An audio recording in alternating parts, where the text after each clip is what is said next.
लो भी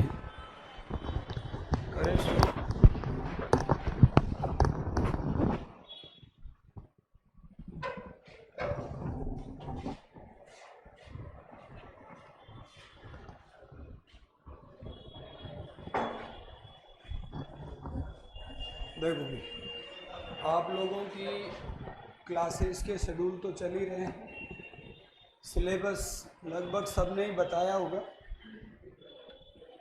तो सिलेबस जो है इसके अकॉर्डिंग हमारी जो क्लासेस चल रही हैं, यानी हमारा जो शेड्यूल चलेगा वो ये रहेगा बेटे कि हम लोग जो है तैयारी किसकी कर रहे हैं। कोई कहता साहब रीट मेन की कर रहे हैं, कोई कहता साहब मैं 3rd ग्रेड की कर रहा हूँ। पहले तो ये डिसाइड करो कि ये है क्या, ये एग्ज़ाम है क्या। इसका कोई कहता साहब रीट मेन करेंगे, रीट प्री कर, मतलब जो नाम आए मन में वही नाम दे रहे हैं। तो एग्जैक्टली एग्ज़ाम जो हमारा है, हमारे यहाँ राजस्थान में जो टीचर्स के एग्ज़ाम हैं, इन टीचर्स के एग्ज़ाम का जो नामकरण है, ये ग्रेड 1, ग्रेड 2, ग्रेड 3, यानी कि एक टीचर को 3rd ग्रेड टीचर बना दिया जाता है। मोटे तरीके से तो ये है, जबकि ये क्या है, ये प्राइमरी टीचर होते हैं। तो ऐसे में अगर इसका सही नामकरण कर दिया जाए तो सबसे अच्छा है। जैसे हमारे कुछ सेंटर के एग्ज़ाम होते हैं, वहाँ पर हम क्या कहते हैं, इनको पीआरटी कहते हैं, टीजीटी कहते हैं, पीजीटी कहते हैं। अपने यहाँ क्या है, इसको हम ग्रेड 3rd कहते हैं, टीजीटी को ग्रेड 2nd कहते हैं, इसको 1st ग्रेड कहते हैं। खैर जो भी है, हमारे यहाँ जो एग्ज़ाम अभी हो रही है, इसका जो तरीका है अभी दोबारा चेंज होकर वापस पहले जैसा हो गया। समझ रहे हो आप? ये जो तरीका था, ये जो एग्ज़ाम का सिलेबस था, ये 11-13 में भी यही सिलेबस था। और 11-13 के जो सिलेक्शन हैं वो तुम्हारे पहले पन्ने पर है सिलेबस के। ये हमारे पिछला जो पैटर्न जो हमने पढ़ाया था उसके सारे सिलेक्शन ये है। पहले क्या होता था कि जो 3rd ग्रेड का जो एग्ज़ाम होता था उसका पंचायती राज ने लिया था एक बार, तो उसके अकॉर्डिंग ये डिस्ट्रिक्ट वाइज मेरिट बनती थी। एक बार तो डिस्ट्रिक्ट वाइज बनी और एक बार सेंट्रलाइज बनी। तो ऐसे में ये सारे वो रिजल्ट हैं जब डिस्ट्रिक्ट वाइज मेरिट बनी थी। तो कम से कम ये जितने भी रिजल्ट है टॉप रैंक्स में ये सारे हैं। और अकेले हमने मैथ साइंस में कम से कम भी नहीं तो 1000 स्टूडेंट पास करवाए। मतलब उस समय की बात है। तो अब पैटर्न बदल के वापस उसी पे आ गया, इसलिए अभी भी हम खूब सिलेक्शन करवाएंगे। यानी पहला काम है आपको आश्वस्त होना। आपको पहला काम ये है टीचर में विश्वास करना।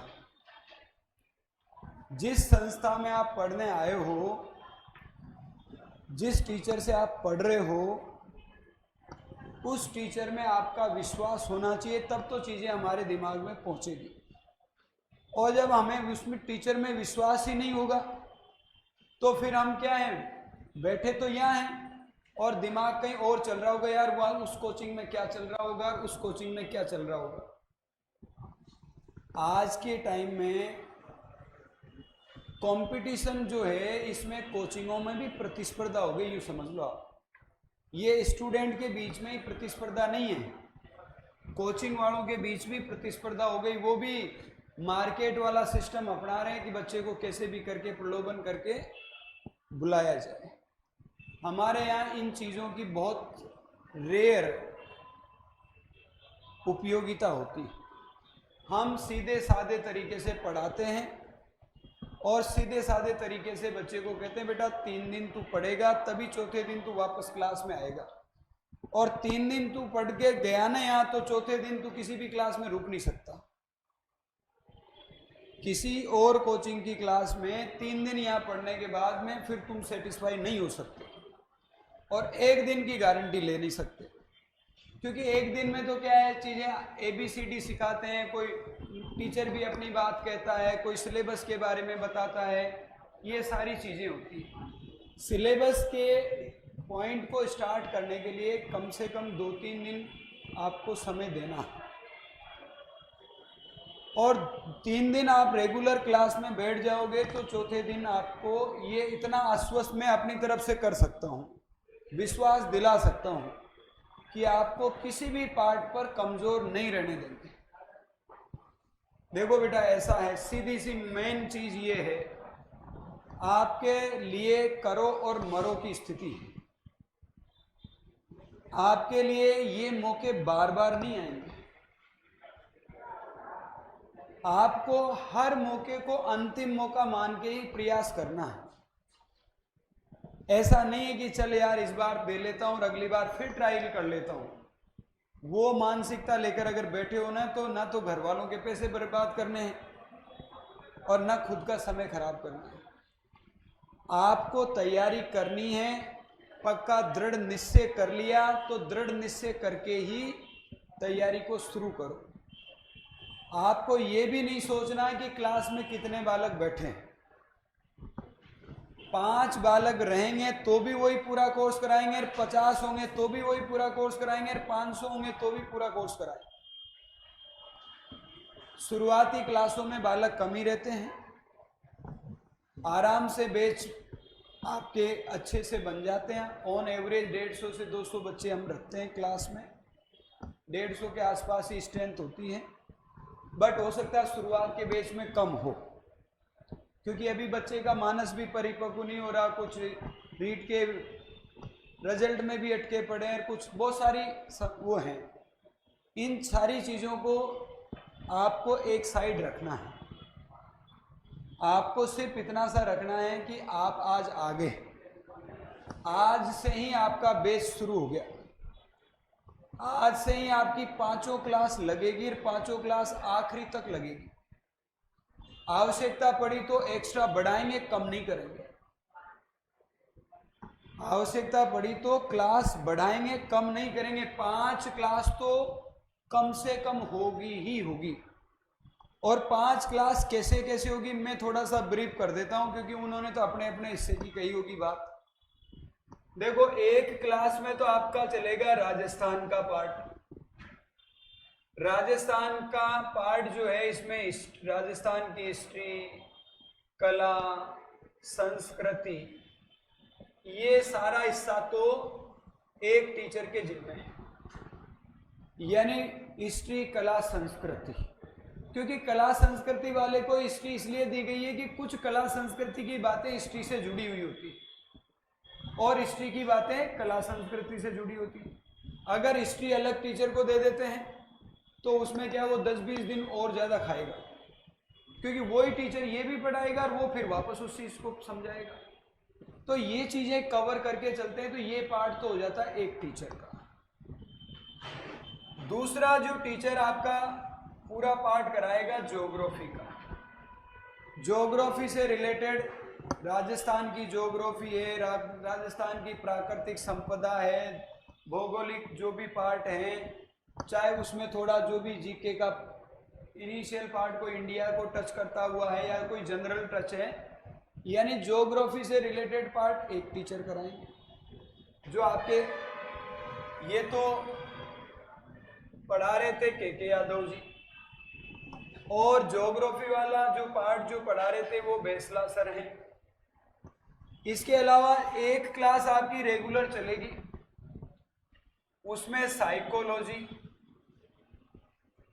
और साइकोलॉजी से रिलेटेड जो है शैक्षिक परिदृश्य, आरटीआई और जो भी पार्ट है, तो पहले साइकोलॉजी का पार्ट होगा, फिर उसी से जुड़ते हुए जो आरटीआई के पार्ट है, निःशुल्क शिक्षा वगैरह जो भी XYZ ग्रुप है, वो सारा पार्ट चलेगा। 3 क्लास तो ये हो गई फिक्स। चौथी क्लास आपकी रहेगी मैथ्स की। ये भी फिक्स है, बराबर लास्ट तक बराबर चलेगा। 5वीं क्लास होगी आपकी साइंस की। अब पर साइंस में होते 3 अलग अलग हिस्से, तो ये अभी तो शुरुआत में तो हम एक ही पार्ट शुरू करेंगे। जब आपका बैच लगभग भाई ठीक है अब इसमें बच्चे नहीं जोड़ने हैं, तो फिर इसका एक और पार्ट शुरू कर देंगे।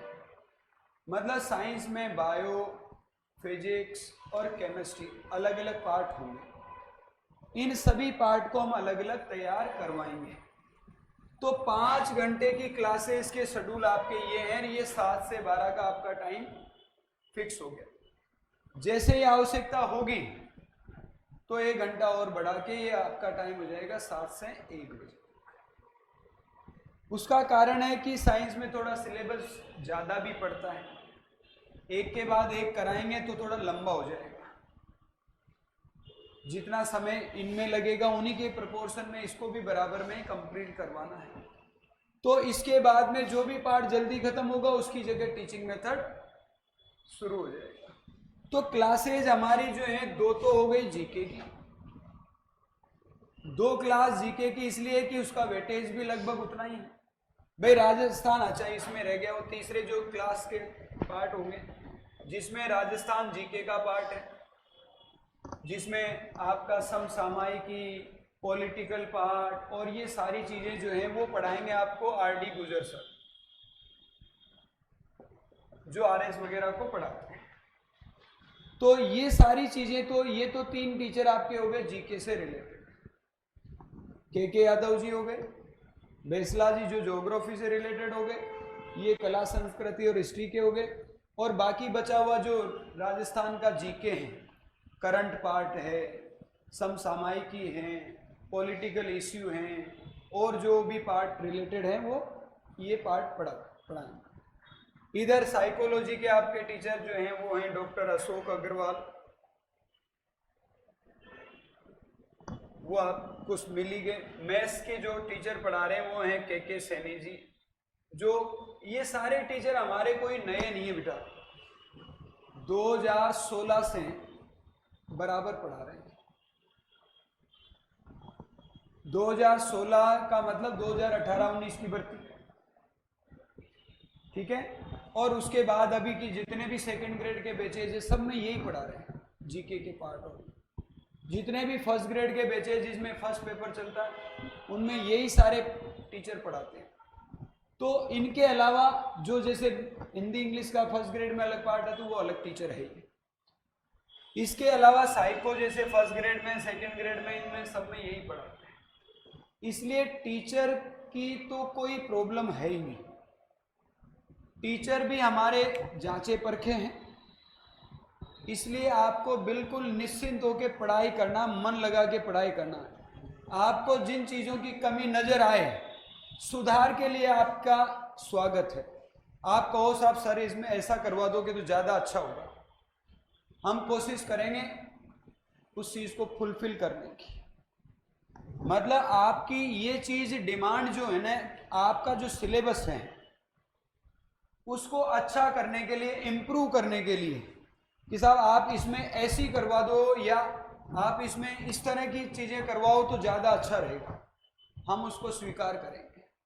क्योंकि आप ही नहीं, हम तो हमारी जो फर्स्ट ग्रेड की क्लास है, सेकंड ग्रेड की क्लास है, उसमें भी जो बालक कहता है कि साहब इसमें आप ऐसे करें तो ज़्यादा बेटर होगा, जल्दी चीज़ें कवर होगी या फ़ायदा होगा, उसको स्वीकार करते हैं, उसको इम्प्लीमेंट भी करते हैं, और उसी का परिणाम है ये सैकड़ों की संख्या में जो रिजल्ट है ना, 2010 से ये सिस्टम चालू हुआ था सेकंड ग्रेड का। तो पहली भर्ती 2008 में निकली थी सेकंड ग्रेड की, 2010 तक सिलेबस नहीं आया था, 2010 में ही सिलेबस डाला था और 2010 में ही एग्ज़ाम हो गई थी उसकी। पर उससे पहले हमने सैकड़ों बच्चे पढ़ाए थे, 50 बैच पढ़ाए थे, तब भी सिलेबस को लेकर कोई आर्ग्यूमेंट बच्चे का नहीं था, क्योंकि हमें पता था कि क्या सिलेबस आना होता। और अभी भी जब सिलेबस नहीं आया था ना, तब से हम कह रहे थे कि भाई जो सिलेबस है वो हमें पता है, लेकिन एक लिखित में आ जाए तो बच्चे को भी विश्वास होता है कि भाई यही सिलेबस आने वाला है। हम कह रहे थे कि साइंस में बोर्ड की जो 9वीं और 10वीं की किताब है उसके टॉपिक ऐसे कैसे छपे हुए आएंगे, और लिख लो तुम, सामने तुम्हारे पे है, सारे टॉपिक नाम भी नहीं बदले हैं। 9वीं और 10वीं की किताबों के, बोर्ड की किताबों के टॉपिक एज इट इज है। कुछ टॉपिक हो सकता है नहीं डाले हों, वो एक अलग बात, पर जो टॉपिक लिखे हैं वो सब 9वीं और 10वीं की किताब के सिलेबस के, बोर्ड के सिलेबस के। साइंस की बात कर रहा हूँ मैं। बाकी जैसे मैथ्स में थोड़े से जनरल मैथ्स भी है, उसमें कुछ जनरल मैथ्स के अलावा भी है। तो ये तो सारा पार्ट हो गया हमारे इस पढ़ने पढ़ाने के पैटर्न से संबंधित। अब हम अपने सब्जेक्ट की बात करेंगे। हमारा सब्जेक्ट है साइंस। तो साइंस क्या है? साइंस जो है इसकी चर्चा करेंगे, यानी हमारी जो क्लास है वो है साइंस की। तो साइंस की हमारे सिलेबस क्या है, इन जो कंपोनेंट्स के जो टीचर हैं उन्होंने अपने अपने वेटेज बता दिए होंगे कि भाई इसमें हमारा वेटेज इतना है। अब हम साइंस की बात करें तो साइंस में यानी ये विद्यालय विषय में शामिल है, पर हमारा सबसे बड़ी दिक्कत हमारी यही होती है कि हमारे दो विषय जोड़ रखें, एक मैथ्स और एक साइंस। बाकी सबके सिंगल विषय आ रहा है। हिंदी वाले के केवल हिंदी आ रहा है, इंग्लिश वाले के केवल इंग्लिश आ रहा है, और संस्कृत वाले के केवल संस्कृत आ रहा है, यानी 120 नंबर की वो आ रही है। हमारे क्या है, दो सब्जेक्ट जोड़ दिया, हमारा वजन बढ़ा दिया, हमारे लिए परेशानी ज़्यादा हो गई। तो अगर हमारा भी साइंस होता तो बायो वालों को उससे दिक्कत नहीं होती, और केवल मैथ्स होता तो मैथ्स वालों को उससे दिक्कत नहीं होती। पर अब समस्या ये है कि मैथ्स वाले को साइंस पढ़नी पड़ेगी, साइंस वाले को मैथ्स भी पढ़नी पड़ेगी। इसलिए हमारा जो विद्यालय विषय है उसके जो हिस्सा है 120 नंबर का, इसमें आपका 60 नंबर का तो मैथ्स का पार्ट हो गया, और 60 नंबर का आपका हो गया साइंस का पार्ट। अब साइंस में भी हमारे 3 हिस्से हो गए। साइंस में 3 हिस्से कौन सा है? एक बायो का हिस्सा है, एक केमिस्ट्री का है, और एक फिजिक्स का है। इस तरीके से 3 पार्ट में हम इसको तैयार करेंगे। तो साइंस क्या है? साइंस में हम क्या पढ़ते हैं? बायो के बारे में, केमिस्ट्री के बारे में, फिजिक्स के बारे में, इनके बारे में पढ़ते हैं। तो इसमें हमारा पार्ट होगा बायो का। इसमें हमारा पार्ट किसका होगा? बायो का। केमिस्ट्री वाला दूसरे और टीचर का पार्ट होगा, फिजिक्स वाले तीसरे टीचर का पार्ट होगा। तो इस तरीके से 3 टीचर इसको कवर करवाएंगे, साइंस वाले पार्ट। तो बायो वाला जो पार्ट है उसको हम कवर कराएंगे, केमिस्ट्री के दूसरे टीचर और फिजिक्स के। अब पहले तो ये बताओ तुम में से मैथ्स के कौन कौन है? आप दोनों मैथ्स के, आप दोनों भी मैथ्स के। तो इसीलिए मैं ध्यान रखता हूं कि भाई बायो को हम बहुत 0 लेवल से शुरू करेंगे, जिससे कि सबको समझ में आए। और ऐसे ही मैथ्स वालों को भी कह रखा है कि भाई मैथ्स को 0 से शुरू करना, जिससे बायो वालों को समझ में आए। केमिस्ट्री और फिजिक्स दोनों के लिए कॉमन सी बात है, थोड़ा सा फिजिक्स में बायो वालों को दिक्कत होती है। तो हेडिंग डाल दो आप बायोलॉजी। हेडिंग लिखो बायोलॉजी, यानी जीव विज्ञान।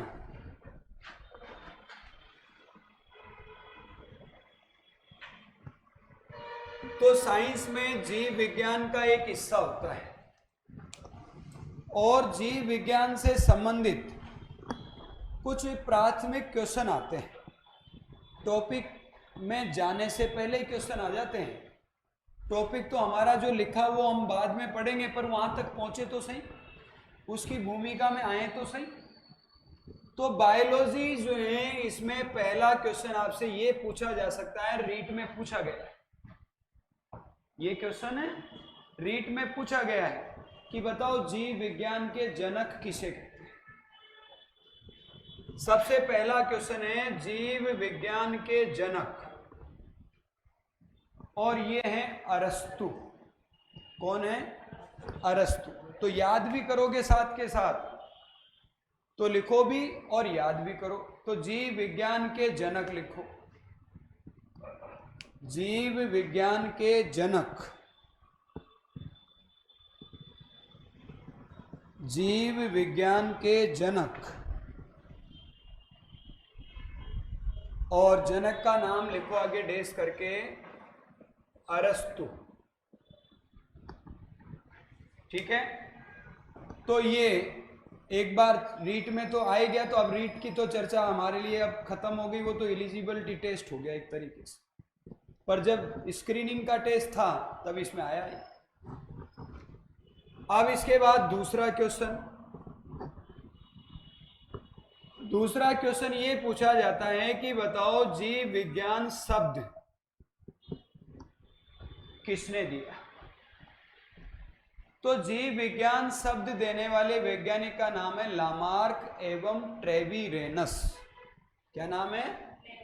लामार्क और ट्रेविरेनस। तो दो क्वेश्चन के बिंदु है। पहला क्या लिखा आपने? जीव विज्ञान के जनक कौन लिखा? अरस्तु। बोलो कौन है? अरस्तु। जीव विज्ञान शब्द किसने दिया? बोलो नाम बोलो। Lamarck and Treviranus. Lamarck and Treviranus दोनों लिख दो। जीव विज्ञान के जनक लिख दिया, जीव विज्ञान शब्द किसने दिया वो लिख दो। ठीक है, लामार्क एंड ट्रेविरेनस। देखो कुछ वैज्ञानिक नाम होते हैं, ये नाम जल्दी से जबान पर नहीं चढ़ते हैं, तो इनको 2-3 बार अपन मन में इसको रिवाइज कर लें, मनन कर लें, तो थोड़ा सा ये अटपटा मन दूर हो जाता है। अब हमारे यहाँ के तो नाम बहुत कम मिलेंगे कि कोई कह दे कि साहब किसने दिया शब्द, राधे श्याम ने दिया, तो राधे श्याम तो फट से याद हो जाएगा हमें, क्योंकि वो हमारा फैमिलियर है, हमारी भाषा है, हमारे जैसे नाम है, इसलिए वो तो फट से याद हो जाएगा। पर ये कुछ अटपटे नाम होंगे। तो दो क्वेश्चन के बिंदु हो गए। अब तीसरा क्वेश्चन कि आपसे पूछा जाए जीव विज्ञान का अर्थ क्या है।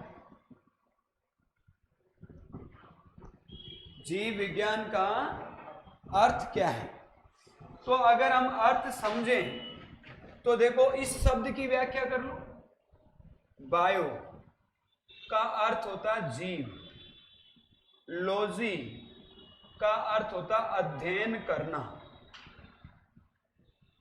यानी कि जीव विज्ञान क्या है?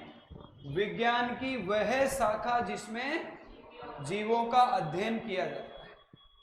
विज्ञान की वह शाखा जिसमें जीवों का अध्ययन करते हैं। तो पहले तो अर्थ लिख दो, फिर मैं परिभाषा लिखा दूंगा। अर्थ में लिखें, बायो का अर्थ लिख दो जीव, और लॉजी का अर्थ लिख दो अध्ययन करना। अब परिभाषा लिख दो, जीव विज्ञान की परिभाषा लिखो। विज्ञान की वह शाखा, विज्ञान की वह शाखा, विज्ञान की वह शाखा जिसमें जीवों का अध्ययन किया जाता है, जीव विज्ञान कहलाती है। जिसमें जीवों का अध्ययन किया जाता है क्या कहलाते हैं? जीव विज्ञान। ठीक है, अब आपसे सवाल पूछे कि भाई जीवों का अध्ययन तो करते हैं, पर जीव कौन कौन से होते हैं, कितने प्रकार के होते हैं, कितने प्रकार में बांट सकते हैं, जीव होते क्या हैं? यानी जीव वो होते हैं जिनमें विभिन्न प्रकार की जैविक क्रियाएं और विभिन्न प्रकार के जैविक प्रक्रम होते हैं। ये जो जीव होते हैं जिनका हम जीव विज्ञान में अध्ययन करते हैं, इनको आकारी की रूप से यानी देखकर हम इनको 3 समूह में बांट सकते हैं। कितने समूह में? 3 समूह में बांट सकते। जैसे आपसे पूछा जाए कि भाई बताइए जीव कितने प्रकार के होते हैं, तो जीव के जो प्रकार हैं, हम जीवों का अध्ययन कर रहे हैं तो हमें पता होना चाहिए कि जीव कितने प्रकार के होते हैं। हम सब भी तो जीव ही हैं, पर हम किस श्रेणी में आते हैं? जीवों की 3 श्रेणियां हैं, 3 ग्रुप है, 3 प्रकार है।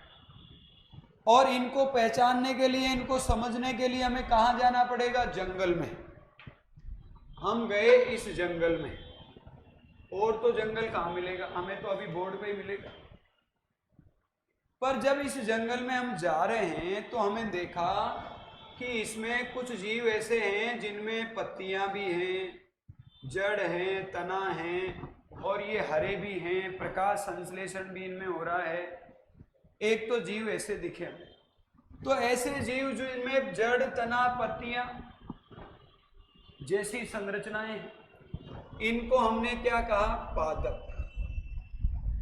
इनको क्या कहा? पादप। फिर हम कोई दूर, थोड़ी सी दूर और चलते हैं आगे, और हमें कुछ उछल कूद करते हुए कुछ जीव मिल गए। उछल कूद करते हुए कुछ जीव और मिल गए, जिसमें हाथ, नाक, कान, पूंछ जैसी संरचनाएं हैं, जिनमें कोशिका भित्ति जैसी संरचना नहीं है, जिनमें प्रकाश संश्लेषण नहीं हो रहा है। इन जीवों को आपने क्या कहा? साहब ये जंतु है। फिर थोड़ी दूर और आगे गए, फिर आपको कुछ दिखना ही बंद हो गया, न पादप दिखे न जंतु दिखे। तो फिर आपने क्या किया?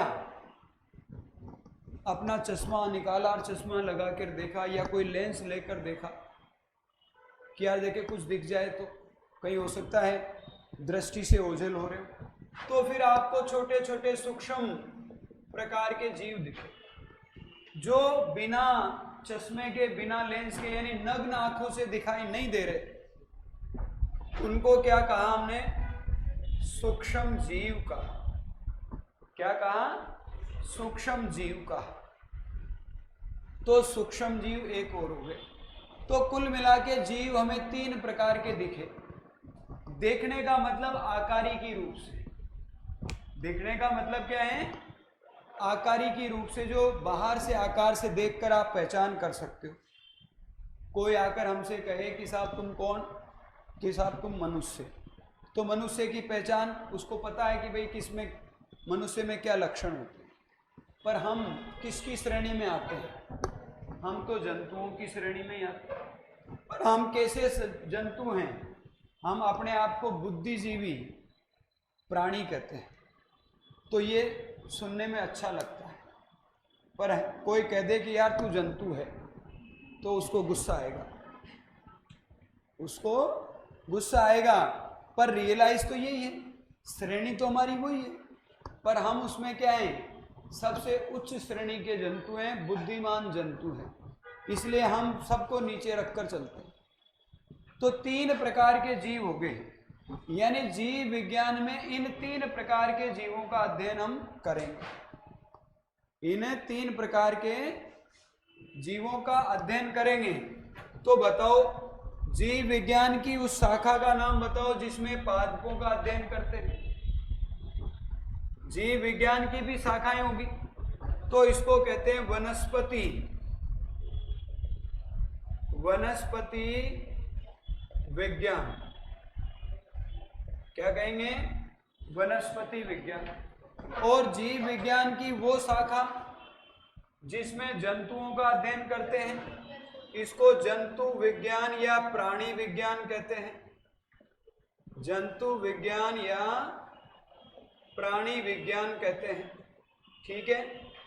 और जीव विज्ञान की वह शाखा जिसमें सूक्ष्म जीवों का अध्ययन करते हैं, तो इसको क्या कहेंगे?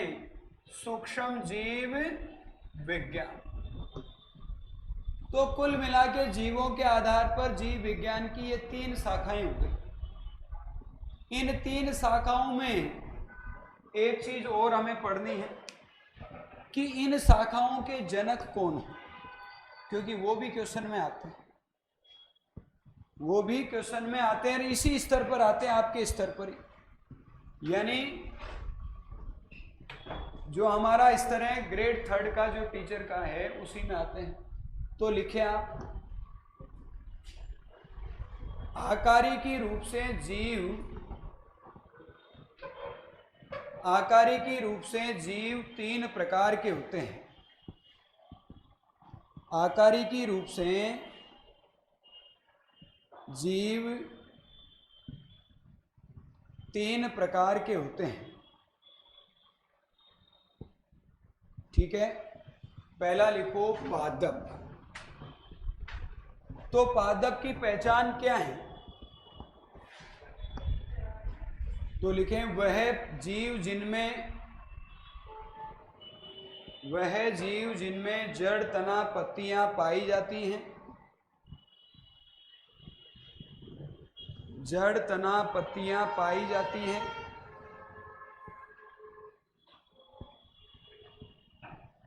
दूसरा, वह जीव जिनमें कोशिका भित्तियां, इसी में लिख रहे हैं पादप में, वह जीव जिनमें कोशिका भित्तियां पाई जाती हैं।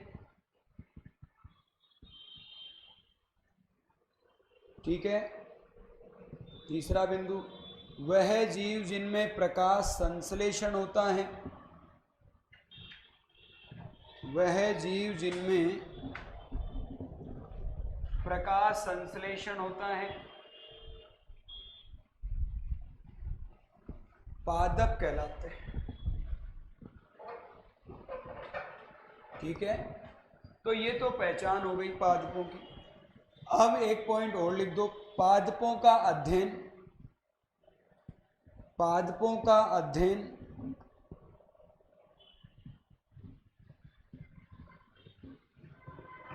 वनस्पति विज्ञान में किया जाता है। पादपों का अध्ययन किसमें? वनस्पति विज्ञान में किया जाता है। इसी के लिए नोट लिख दो, वनस्पति विज्ञान के जनक थियोफ्रेस्टस,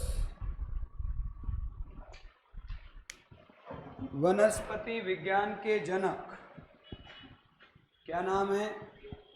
थियोफ्रेस्टस।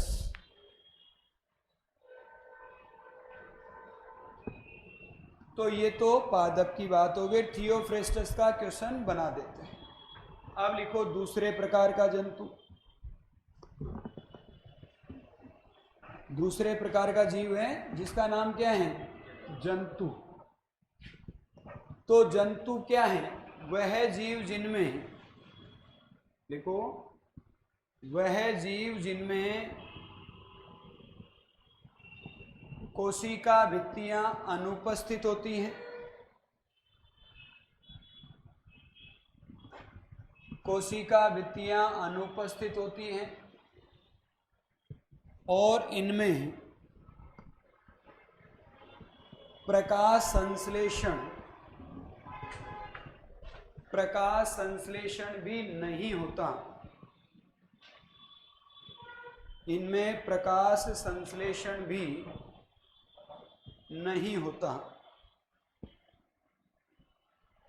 ठीक है, इनमें हाथ, नाक, कान, पूंछ जैसी संरचनाएं, इनमें हाथ, नाक, कान, पूंछ जैसी संरचनाएं पाई जाती हैं। तो ये तो जंतु की पहचान हो गई, पर क्वेश्चन का बिंदु ये है, प्राणी विज्ञान के जनक, प्राणी विज्ञान के जनक अरस्तु को ही कहते हैं। जीव विज्ञान के जनक भी अरस्तु को ही कहते हैं और जंतु विज्ञान यानी प्राणी विज्ञान के जनक भी अरस्तु को ही कहते हैं। ठीक है, तो इसके बारे में हो गया। अब लिखो तीसरे प्रकार के जीव, क्योंकि इन तीनों प्रकार के जीवों के बारे में इसलिए भी बताना जरूरी है कि इन्हीं तीनों प्रकार के जीवों के बारे में पढ़ेंगे हम। तो सूक्ष्म जीव का मीनिंग लिखो, वह जीव जो नग्न आंखों से है, वह जीव जो नग्न आंखों से दिखाई नहीं देते हैं, वह जीव जो नग्न आंखों से दिखाई नहीं देते हैं, सूक्ष्म जीव कहलाते हैं। सूक्ष्म जीव कहलाते हैं। सूक्ष्म जीव का अध्ययन, सूक्ष्म जीव का अध्ययन सूक्ष्म जीव विज्ञान में, सूक्ष्म जीव का अध्ययन सूक्ष्म जीव विज्ञान में किया जाता है। सूक्ष्म जीव विज्ञान में किया जाता है। ठीक है, अब लिखो, सूक्ष्म जीव विज्ञान के जनक लुईस पास्चर। सूक्ष्म जीव विज्ञान के जनक किसको कहते हैं? लुईस पास्चर को कहते हैं। तो जीव कितने प्रकार के हुए भाई? 3 प्रकार के हुए, और 3 प्रकार के जीवों का अध्ययन हम करेंगे। तो अब हम क्या कह रहे हैं कि जीव विज्ञान में किसका अध्ययन कर रहे हैं? जीवों का। तो जीव क्या है, कितने प्रकार के, वो तो हमने जान लिए, पर अब हमें ये पता होना चाहिए कि जीवों का अध्ययन आखिर करें कैसे हम। जीवों का अध्ययन कैसे करें, यानी कि तरीका वो हो कि जिसमें हमारी सारी जिज्ञासा शांत हो जाए। इस प्रकार से अध्ययन करें, हमारा सारा सिलेबस कवर हो जाए, उस तरीके से अध्ययन करें। तो देखो, मान लो मैं आपको कहूं कि साहब तुम जाओ इस बिल्डिंग का स्टडी करके बताओ, इस बिल्डिंग के बारे में जानकारी बताओ। आप क्या करेंगे? उस बिल्डिंग में घुसेंगे, पहले देखेंगे कितने तो कमरे हैं इसमें, फिर देखेंगे कि कमरे की जो दीवारें हैं वो किसकी बनी, उसको तोड़कर देखेंगे, पता चलेगा कि वो उसमें ईंट है कि पत्थर है। वो ईंट या पत्थर को तोड़ोगे तो फिर चूरा हो जाएगा। वो इस बिल्डिंग का एक ईंट या एक जो पत्थर है वो इसका बिल्डिंग ब्लॉक कहलाएगा। मतलब ये पूरी बिल्डिंग उस एक ब्लॉक पर आधारित है। वो ब्लॉक क्या है? एक ईंट या एक पत्थर। हमारा शरीर भी एक बिल्डिंग है, जीव शरीर भी एक बिल्डिंग है। इस जीव शरीर की इस बिल्डिंग का अध्ययन करना में क्या करें भाई? एक जीव जो है उसके शरीर की बिल्डिंग तो ऐसी है, दूसरा जो जीव है उसके शरीर की बिल्डिंग ऐसी है। इस बिल्डिंग को जानने के लिए क्या करेंगे? इसको छोटे छोटे भागों में बांटेंगे। ये छोटे छोटे भाग क्या हैं? कोई पत्ती हो गई, कोई तना हो गई, कोई जड़ हो गई। ये क्या कहलाते हैं? ये अंग। ये क्या है? शरीर। फिर इसको और बांटे तो इसमें कई प्रकार की परतें दिखेगी हमें। ये कई प्रकार की परतें इसमें दिखेगी। एक परत ऐसी हो गई, एक परत ऐसी हो गई। फिर इसको और बांटे तो हम एक ही प्रकार की कोशिकाओं का समूह मिलेगा, एक ही प्रकार की संरचनाओं का समूह मिला। इसको और बांटे तो अब हमें एक ही संरचना मिली। अब हम इसको तोड़ देंगे तो इसका अस्तित्व खत्म। तो ये छोटी इकाइयां क्या है? शरीर से छोटी इकाई अंग हो गई, अंग से छोटा पार्ट हो गया ऊतक तंत्र, इससे छोटा पार्ट हो गया ऊतक, और इससे छोटा पार्ट हो गया कोशिका। यानी शरीर जो है हमारा इन इकाइयों से मिलकर बना है। तो सबसे छोटी इकाई क्या है? कोशिका। ये ही आधारभूत संरचनात्मक इकाई है। हमारे शरीर रूपी इस बिल्डिंग का बिल्डिंग ब्लॉक क्या हुआ? ये हुई कोशिका। अब इससे उल्टा चले कि हमने कोशिका को जमा करना शुरू किया। कोशिका से मिलकर क्या बना? ऊतक बना। ऊतक से मिलकर विभिन्न परतें बनी। ये क्या बन गया? ऊतक तंत्र। ये ऊतक, ये कोशिका। भाई ये तो हम उल्टा तो इसलिए चले थे कि पता तो चले कि छोटे छोटे करते करते क्या बनता है। शुरुआत कहां से होगी? कोशिका से। बिल्डिंग ब्लॉक नींव का ईंट रखेंगे हम। नींव में क्या रखते हैं? 5 ब्लॉक रखते हैं। वो 5 ब्लॉक 5 ईंट के रूप में हो सकते हैं। वो ही आधारशिला कहती है। तो ये कोशिका क्या है? इस शरीर रूपी बिल्डिंग की आधारशिला है। ये कोशिका क्या है? ये इस शरीर रूपी संरचना का बिल्डिंग ब्लॉक है। इससे मिलकर क्या बनेगा? इससे मिलकर बने अंग, और अंग से मिलकर क्या बनेगा? अंग तंत्र, और अंग तंत्र से मिलकर क्या बनेगा? शरीर। तो अगर हम बात करें सबसे छोटी इकाई कौन सी? ये। तो शरीर संगठन का सही क्रम क्या है? एक क्वेश्चन ये। शरीर संगठन का सही क्रम। तो ऐसा क्वेश्चन आता है तो छोटे से बड़े की तरफ यूं चलेगा।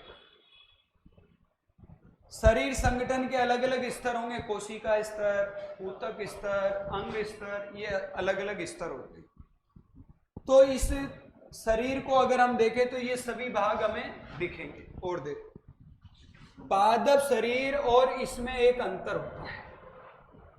पादप शरीर में अंग होते हैं, अंग तंत्र नहीं होते हैं। क्या किसी पादप में हार्ट देखा है? किडनी देखी है? स्टमक यानी आमाशय देखा है?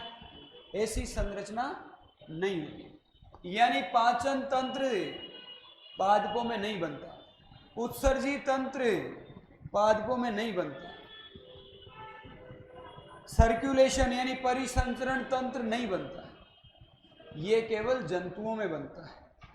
तो जंतुओं में अंग तंत्र भी पाया जाएगा। क्या पाया जाएगा? अंग तंत्र भी। तो शरीर संगठन का सही क्रम तो ये है। तो लिखें, जीव अध्ययन, जीव के अध्ययन के समय,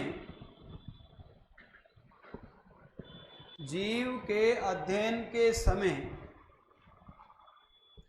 शरीर के विभिन्न संगठन, शरीर के विभिन्न संगठन स्तर बनते हैं। संगठन स्तर बनते हैं। इनका सही क्रम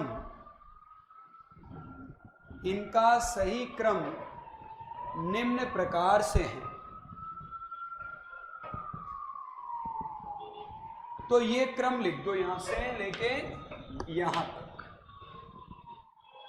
एरो लगाकर। सबसे पहले लिखो कोशिका, कोशिका से फिर ऊतक तंत्र, फिर अंग तंत्र, फिर शरीर।